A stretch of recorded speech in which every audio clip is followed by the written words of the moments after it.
Bienvenue dans l'émission La vérité de l'Évangile avec Andrew Wommack, un ministère d'enseignement qui se concentre sur l'amour et la grâce inconditionnelle de Dieu.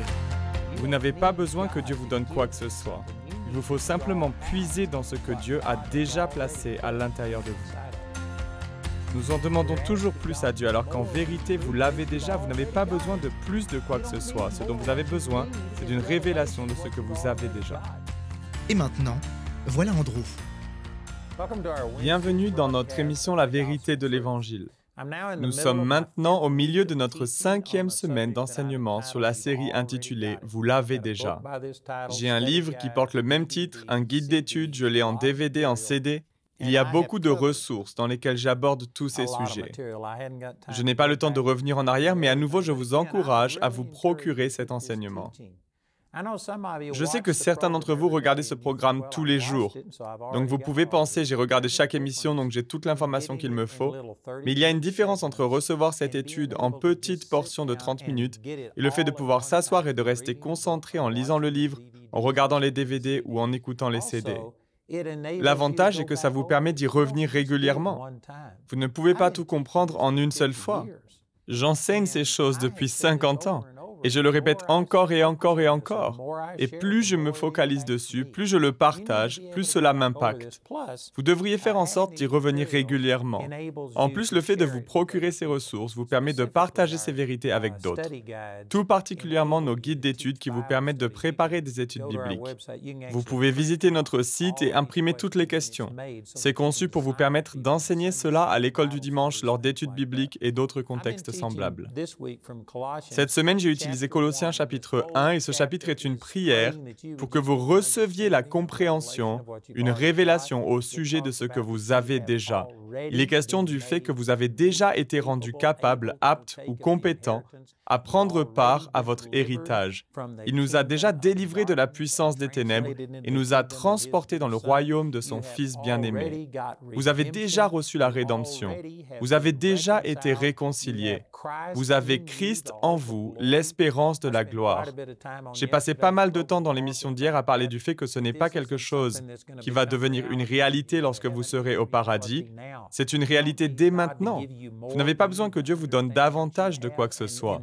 Il vous faut comprendre ce que vous avez et le libérer par la foi. Vous pouvez puiser davantage de Dieu, vous pouvez voir Dieu se manifester davantage dans votre vie, mais non parce que Dieu vous touche soudainement et vous donne plus, mais parce que vous renouvelez vos pensées et apprenez à extraire ce que Dieu a déjà mis à l'intérieur de vous. Donc dans Colossiens chapitre 2, verset 1, l'apôtre Paul déclare « Je veux en effet que vous sachiez à quel point il est grand le combat que je soutiens pour vous, pour ceux qui sont à Laodicée et pour tous ceux qui n'ont jamais vu mon visage. » Je n'ai pas le temps de revenir en arrière et de vous donner tout l'historique de ce passage, mais il y avait un homme nommé Épaphras dans Colossiens chapitre 1 au verset 7, qui apparemment était entré en contact avec Paul et son ministère à Éphèse.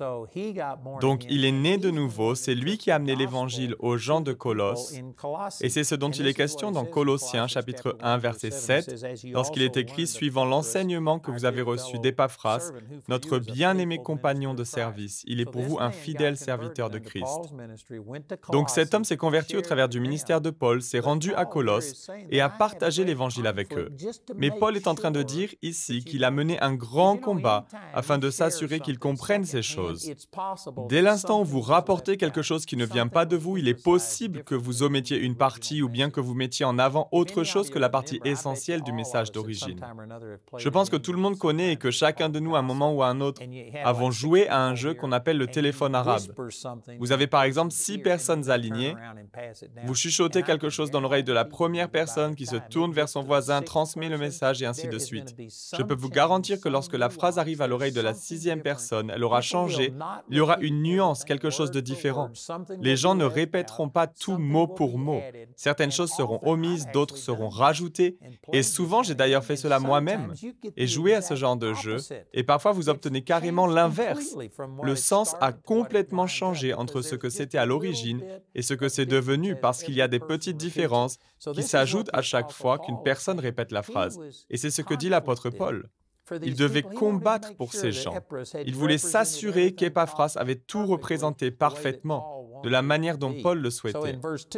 Au verset 2, il dit « Afin que, unis dans l'amour, ils soient encouragés dans leur cœur. » Remarquez ceci, c'est vraiment merveilleux. Réfléchissez à cela avec moi un instant. Ne survolez pas ce passage des Écritures, mais donnez-vous le temps de vraiment y réfléchir. Il prie afin que, unis dans l'amour, ils soient encouragés dans leur cœur et qu'ils soient enrichis d'une pleine intelligence pour connaître le mystère de Dieu, aussi bien du Père que de Christ. Quel est ce mystère? J'ai abordé le sujet hier dans Colossiens chapitre 1, verset 27, où il est écrit « Dieu a voulu leur faire connaître la glorieuse richesse de ce mystère parmi les non-juifs, c'est-à-dire Christ en vous, l'espérance de la gloire. » Donc maintenant, remettons ça dans le contexte de Colossiens chapitre 2, verset 2, où il prie que vous puissiez comprendre et connaître le mystère de Dieu qui est Christ en vous. Il prie, et si l'on commence à la fin de ce verset et revient en arrière, on voit qu'il prie concernant votre compréhension du mystère qui est Christ en vous, l'espérance de la gloire. Mais regardez, il demande que vous connaissiez le mystère de Dieu. Vous ne pouvez pas connaître quelque chose qui n'existe pas. Je pourrais passer beaucoup de temps et m'attarder là-dessus, mais vous ne pouvez connaître que ce qui existe réellement. Si ça ne s'est pas réalisé, alors vous ne pouvez pas le connaître. Vous pouvez connaître les choses qui sont déjà une réalité. Donc ici, il prie que vous receviez une révélation, que vous reconnaissiez ce que vous avez déjà, c'est-à-dire Christ en vous. Ensuite, il parle du fait de recevoir la compréhension ou la pleine intelligence afin de connaître ce mystère. Donc, en d'autres termes, c'est une chose de savoir qu'une chose est réelle, mais c'en est une autre de comprendre ce que cela veut dire. Qu'est-ce que cela signifie-t-il vraiment que d'avoir Christ qui vit à l'intérieur de vous? Il n'est pas quelque part à l'extérieur à vous observer et si vous priez et faites tout ce qu'il faut, alors peut-être qu'il agira en votre faveur et descendra. Il étendra sa main et vous guérira, il vous touchera. Non! Il est déjà en vous. Vous devez reconnaître cette vérité, vous devez comprendre ce que cela signifie. Et ensuite, il est dit qu'il vous faut recevoir une pleine certitude d'intelligence pour la connaissance du mystère de notre Dieu. En d'autres mots, c'est une chose de connaître, mais c'en est une autre de comprendre et d'en avoir la certitude. C'est à ce moment-là que le doute est éliminé. Si on reprend le verset, il est question d'une pleine certitude d'intelligence pour la connaissance du mystère de notre Dieu et Père et de Christ. C'est une chose de reconnaître que oui, c'est vrai, j'ai entendu cela, je reconnais que j'ai eu accès à ces informations, mais il faut ensuite le comprendre, l'appliquer à votre vie et en avoir la certitude. Vous pouvez recevoir une pleine certitude. Et si l'on retourne encore un peu en arrière, il est écrit « Et dans toutes les richesses d'une pleine certitude d'intelligence pour la connaissance du mystère de notre Dieu et Père et de Christ. » C'est-à-dire Colossiens 1, 27, Christ en vous, l'espérance de la gloire. C'est tellement puissant. J'ai parlé à ce sujet pendant plus d'une heure, mais j'ai survolé ces choses rapidement. La plupart des gens ne reconnaissent même pas que Christ est en eux. Ils prient et disent « Oh Dieu, viens, sois parmi nous lors de cette réunion. » Comment peut-il ne pas être avec vous s'il est en vous? Je suis désolé d'être aussi direct, mais c'est une prière stupide de demander à Dieu de venir parmi nous alors que Jésus lui-même a dit que là où 2 ou 3 sont rassemblés en mon nom, je suis au milieu d'eux. Il est toujours avec nous parce qu'il est en nous. Hébreux chapitre 13 dit qu'il ne nous délaissera pas et ne nous abandonnera pas. Donc il est toujours avec nous. Mais lorsque 2 ou 3 sont rassemblés, il y a une onction particulière et la présence de Dieu et pourtant les gens prient pour qu'il soit parmi eux lorsqu'ils se réunissent. C'est une prière stupide. Amen.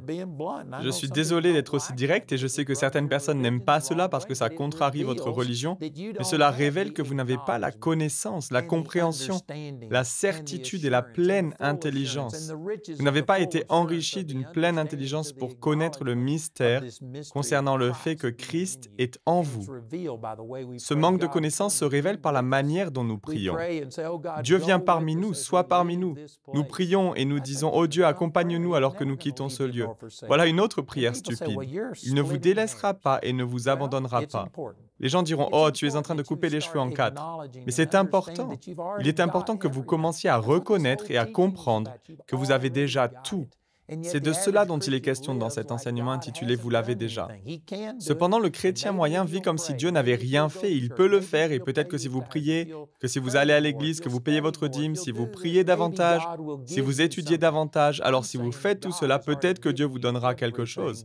Mais je suis en train de dire que Dieu vous a déjà donné tout ce qu'il est possible de recevoir. Il ne vous en faut pas davantage. Il vous faut simplement reconnaître Christ en vous, l'espérance de la gloire. Ensuite, vous devez comprendre ce que cela signifie, que Dieu Tout-Puissant vit à l'intérieur de vous. Il vous faut aussi en recevoir la certitude, puis la pleine certitude. Paul a dit qu'Abraham avait une pleine conviction. C'est super de savoir qu'Abraham était pleinement convaincu, mais est-ce que vous êtes pleinement convaincu? Est-ce que vous avez les richesses d'une pleine certitude d'intelligence pour la connaissance du mystère de Christ en vous, l'espérance de la gloire? C'est vraiment énorme. Je sais que beaucoup de gens ne se donnent pas la peine de voir les choses de cette manière. Ils n'approfondissent pas tout cela afin de le comprendre. Ils regardent aux choses sur le plan superficiel et le résultat est que vous obtenez des résultats superficiels. Vous obtenez des résultats mineurs. C'est vraiment extrêmement riche ce que Paul est en train de dire. Au verset suivant, il dit « C'est en lui que sont cachés tous les trésors de la sagesse et de la connaissance. » En Christ, il y a toute la sagesse, toute la connaissance, tout ce dont vous avez besoin pour vivre une vie chrétienne prospère est en Christ. Et regardez au verset 4, « Je dis cela afin que personne ne vous trompe par des discours séduisants. » Vous savez ce qu'il est en train de dire? Il dit que si vous compreniez ce que vous avez déjà, alors Satan ne pourrait pas vous tromper, d'autres personnes ne pourraient pas vous séduire. Dans le récit d'Adam et Ève, Satan est venu les voir et a essayé de leur mentir, de les tromper en leur disant qu'ils n'avaient pas tout ce dont ils avaient besoin. Il leur disait, si vous mangez de ce fruit, vous serez comme Dieu. La vérité est qu'ils étaient déjà comme Dieu. Ils ne savaient pas ce qu'ils avaient. Dans un sens, on pourrait laisser passer cela dans le cas d'Adam et Ève, parce qu'ils étaient ignorants au sujet du péché. Ils ne réalisaient pas la destruction que Satan allait causer, l'œuvre qu'il allait faire parmi toute la race humaine. D'une certaine manière, ils étaient naïfs. Ils ne savaient pas. Mais nous ne pouvons pas prétendre être naïfs. Nous avons vu la mort, la destruction, la maladie, la haine, la colère, l'amertume, et la liste est longue. Il est impossible pour nous de prétendre être naïfs. Et cependant, Satan utilise les mêmes tactiques parce que nous ne savons pas qui nous sommes. Nous ne savons pas ce que nous avons. Donc Satan vient et nous fait croire « Tu serais plus heureux, tu serais plus satisfait. Tout serait parfait si tu avais plus d'argent, si tu avais un conjoint différent, si tu avais ceci ou cela. » Il essaye de vous détourner de la vérité et de vous détourner de Christ. Si vous saviez, si vous reconnaissiez réellement Christ en vous et vous compreniez cela, si vous aviez la certitude, la pleine certitude, si vous aviez été enrichi d'une pleine intelligence pour connaître le mystère que Christ est en vous, si vous compreniez que tout ce dont vous pouvez avoir besoin est en Christ, vous pourriez être 100% satisfait et complet en Christ, peu importe les circonstances autour de vous. Si vous compreniez réellement cela, alors personne ne pourrait vous tromper. Vous savez, j'ai vécu dans un bunker au Vietnam que j'ai construit de mes propres mains. Et dans cet habitat de fortune, il y avait des rats. Ils étaient grands comme ça, sans la queue. Ils étaient énormes. À une occasion, je me souviens avoir essayé d'en tuer un avec mes bottes de combat qui contenaient une plaque en acier dans la semelle.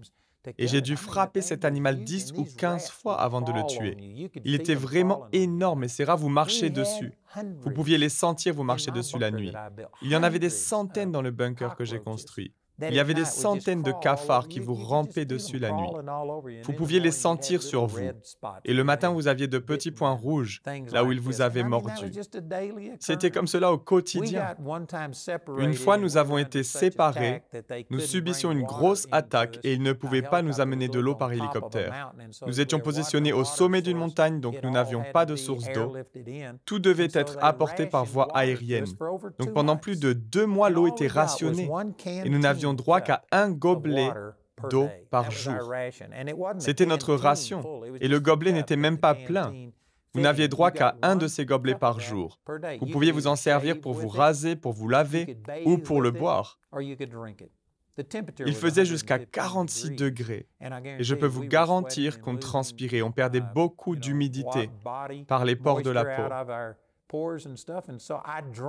Et je la buvais pour survivre. À cause de cela, j'ai passé 2 mois sans me laver.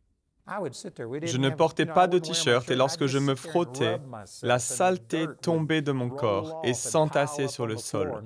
Je devais passer le balai pour tout sortir du bunker. J'ai connu la crasse, j'ai connu la faim, j'ai mangé des rations C pendant 13 mois. J'avais des rats et des cafards qui me grimpaient dessus. Et vous savez quoi? C'était un des meilleurs moments de toute ma vie. Il y avait des épreuves, je ne dis pas qu'il n'y en avait pas, mais j'avais une merveilleuse relation avec le Seigneur parce que je savais qui j'étais. Je savais que Dieu était réel. J'avais une relation avec Dieu et j'ai quitté le Vietnam plus fort que lorsque je suis arrivé. Donc je peux vous dire que tout ce dont nous avons besoin est en Christ.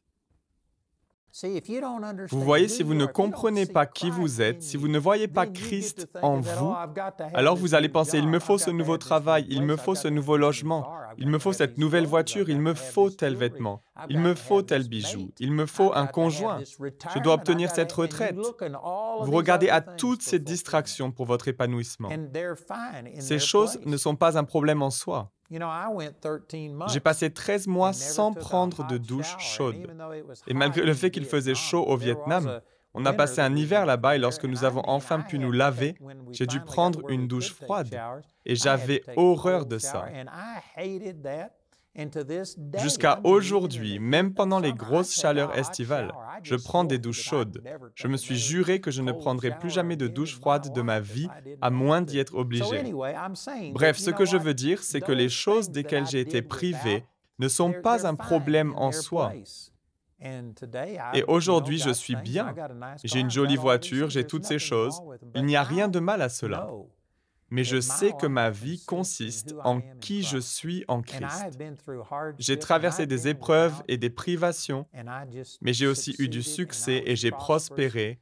Dieu m'a béni parce que je sais que Christ est en moi, l'espérance de la gloire. Si vous comprenez cela, alors les tentations de Satan n'ont plus aucun pouvoir d'attraction. Vous n'en avez plus rien à faire. Si vous avez une nouvelle maison, génial, mais si vous n'en avez pas, alors vous pouvez vivre dans un bunker. J'ai vécu dans un bunker pendant 13 mois, j'ai survécu, je pourrais le refaire. Si vous avez une douche chaude, génial, mais si vous n'en avez pas, j'ai passé 13 mois sans me laver à l'eau chaude. Je pourrais le refaire, j'ai appris à vivre sans. Et je pourrais le refaire. Je profite des bénédictions que Dieu m'a données, mais je sais que ma vie est centrée sur Christ. Jésus habite à l'intérieur de moi, et c'est ce qu'il y a de plus important dans ma vie. Et ces vérités ne sont pas que pour moi. Certains d'entre vous qui regardez cette émission pensent que je viens d'une autre planète. C'est comme si vous n'aviez jamais réfléchi à ces idées. Vous avez besoin de toutes ces possessions. Votre vie en dépend. Vous êtes dépendant de toutes ces choses matérielles, de l'acceptation des gens, etc. Je peux vous dire que c'est une position de faiblesse. Il vous faut comprendre qui vous êtes en Christ. Vous devez croire que Christ est en vous, l'espérance de la gloire. Il vous faut le reconnaître et ensuite le comprendre, en avoir la certitude, la pleine certitude, et être enrichi d'une pleine intelligence pour connaître le mystère qui est Christ en vous, l'espérance de la gloire. Une fois que vous en serez arrivé là, plus personne ne pourra vous séduire, personne ne pourra vous tenter et vous dire que vous n'êtes pas parfait tant que vous n'avez pas ceci ou cela. Non, j'ai tout pleinement en Christ. Il continue et dit au verset 5, donc dans Colossiens chapitre 2, verset 5, « En effet, même si je suis absent de corps, je suis avec vous en esprit, et je vois avec joie le bon ordre qui règne parmi vous et la fermeté de votre foi en Christ. Ainsi donc, tout comme vous avez accueilli le Seigneur Jésus-Christ, marchez en lui. » Ce verset a été un concept clé dans ma vie. J'ai été élevé dans une dénomination, ils étaient portés sur l'évangélisation et ils enseignaient la nouvelle naissance. Ils affirmaient que c'était au centre et que c'était par la grâce. Ils disaient que vous étiez pécheurs, que tous ont péché, sont privés de la gloire de Dieu, que le salaire du péché c'est la mort, que Jésus s'est donné pour nous et nous a offert la vie comme un don gratuit. Ils enseignaient le pardon des péchés et je l'ai reçu à l'âge de 8 ans. Mais après être né de nouveau, alors que je continuais à me rendre dans cette même église, ils enseignaient en gros qu'il fallait mériter tout le reste.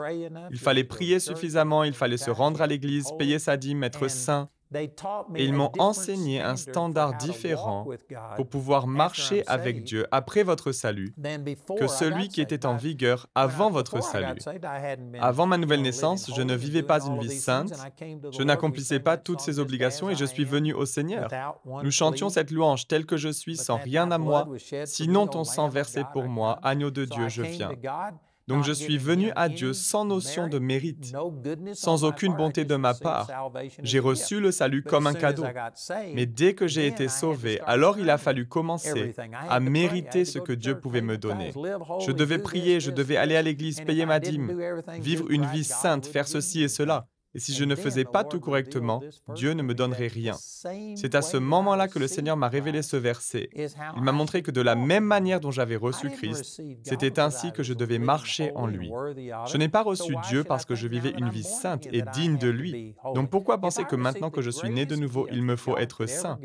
Si j'ai reçu le plus grand des cadeaux que Dieu puisse donner, c'est-à-dire le pardon de mes péchés, le salut, si je l'ai reçu comme un cadeau, alors qu'est-ce qui me permet de penser que toutes ces autres choses qui sont moins importantes, les finances, la guérison, la joie, la paix, ces choses-là sont infiniment moins importantes que le pardon de mes péchés. Et si j'ai reçu la rémission des péchés simplement tel que je suis, sans devoir le mériter, et que tout ce que j'ai fait est de placer ma foi en ce que Jésus a accompli pour moi, pourquoi est-ce que maintenant je devrais mériter toutes ces choses? Ce verset est vraiment puissant. Il faut comprendre que de la même manière que vous avez reçu Christ, c'est ainsi que vous devriez marcher en lui. Il est écrit au verset 7, « Soyez enracinés et fondés en lui, affermis dans la foi, telle qu'elle vous a été enseignée, et soyez-en riches en exprimant votre reconnaissance à Dieu. » Ce verset explique que vous devez être affermis dans la foi, en exprimant votre reconnaissance. À nouveau, vous ne rendez pas grâce à Dieu pour des choses qui n'ont pas encore eu lieu.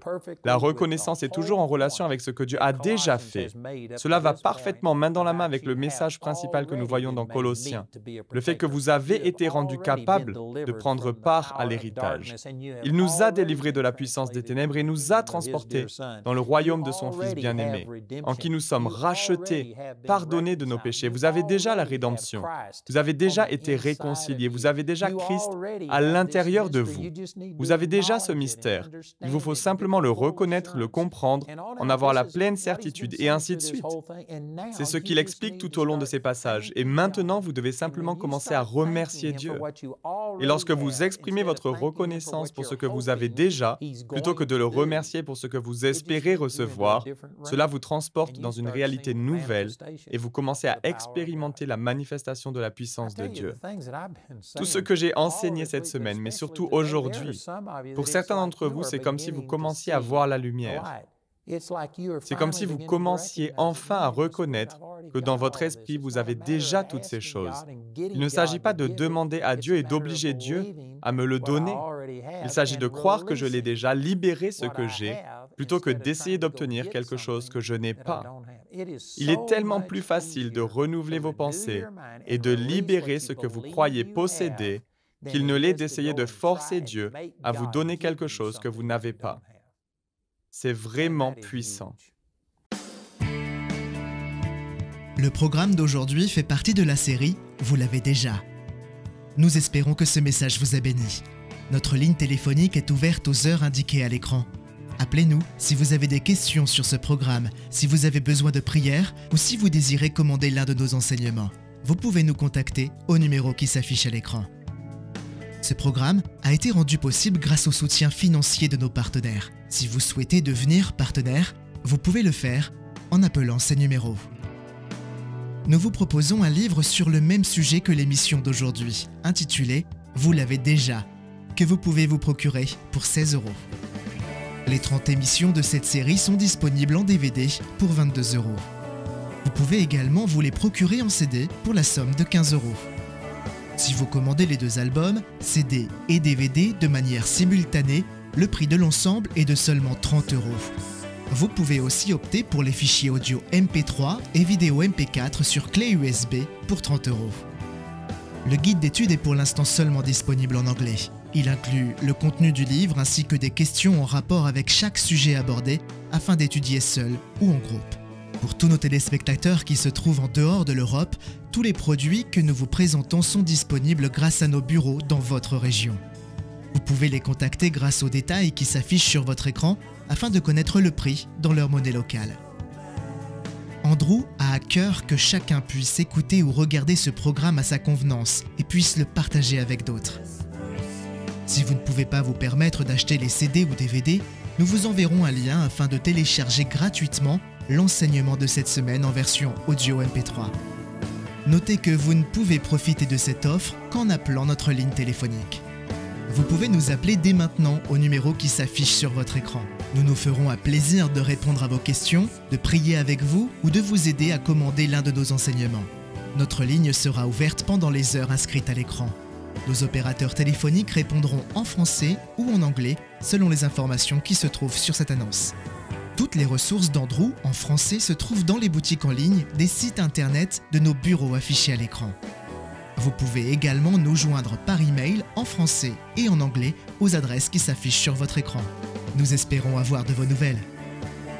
La prochaine fois, dans la vérité de l'Évangile, plus j'ai commencé à comprendre mon autorité et que Satan était un adversaire déchu, que tout ce qu'il pouvait faire était de me tromper, de me mentir, moins il a eu de contrôle dans ma vie. Auparavant, lorsque je rentrais dans une chambre d'hôtel, je liais toutes les choses démoniaques qui avaient pu s'y produire, qui avaient pu prendre place lorsque quelqu'un d'autre y avait dormi. Lorsque je prenais l'avion, je priais et je liais toutes choses mauvaises qui pouvaient arriver, en croyant que je serais ainsi protégé pendant mon voyage. Et je ne dis pas que ces choses sont à 100% erronées, mais ce que je dis, c'est que maintenant, je ne fais plus cela. Je me contente de marcher dans la bénédiction du Seigneur.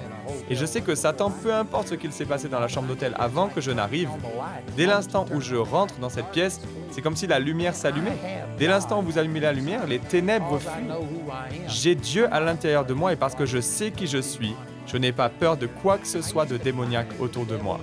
Avant, je liais le diable, je plaidais le sang que j'appliquais sur le linteau des portes et fenêtres afin que Satan ne puisse pas rentrer et m'attaquer.